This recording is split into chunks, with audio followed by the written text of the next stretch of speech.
turafise amatongo yibwe bagaca baha amatitre ukafata inzu ugaca wiruka ko ari umugenzi wanje abikora reka ca amatitre ugaca ubagura afise titre uwo yarivye nawe warivye mwace mubaza muti none izo ndongozi bizohereranye naganda babwira ikintu kimwe uburongozi bw'igihugu buri ngaha kugira ngo butunganirize abenegihugu abo bantu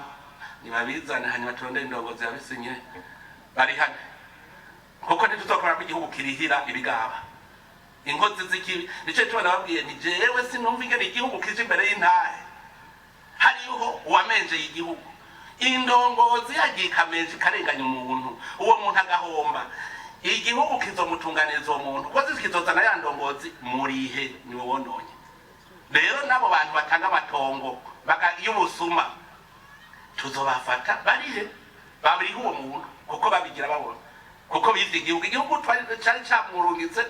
kuba ari we atunganya ivy'igihugu acara vyonona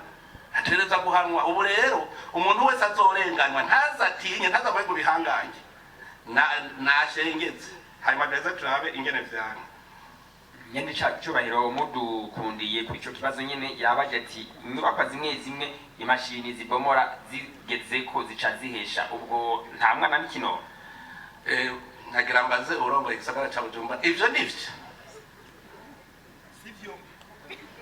nibace berekana iyo inzu basiyimvye nibace bayitwereka duce tugejeje cengera ndayibomorera ndabe rero uwo muntu uwo yigira igihanganye ndamurara nagenda babwire ngaha mu Burundi igihanganye dufise numwe gusa n'Imana kumbure si mu gisagara n'Imana yonyene igihanganye nyacurero kumbure si mu gisagara honyine hari n'ibindi bibanza usanga nk'inyubako zimwe usanga zitubahiriza zya metero ariko usanga zitabomowe nande nico mvuze rero aho umuntu wese azi ko yanyaze igihugu niyerekane bazerekane hanyuma bazoheza bambwire neza uwo muntu ingene vyifashe none ko igihanganye n'Imana gusa na jewe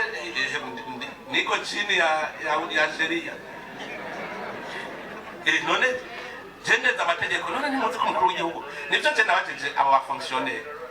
bazi yuko bongo nibihanganje ngo jewe ngo ndi umuyobozi mukuru ngo w'iki gisata ngo ndakomeye ngo ncumuye ngo abarundi ni bazohanwa ngo ncumuye abarundi ni bahanwa umukuru w'igihugu we ahanwa biranditse bwiza nshingiro ko umukuru w'igihugu ahanwa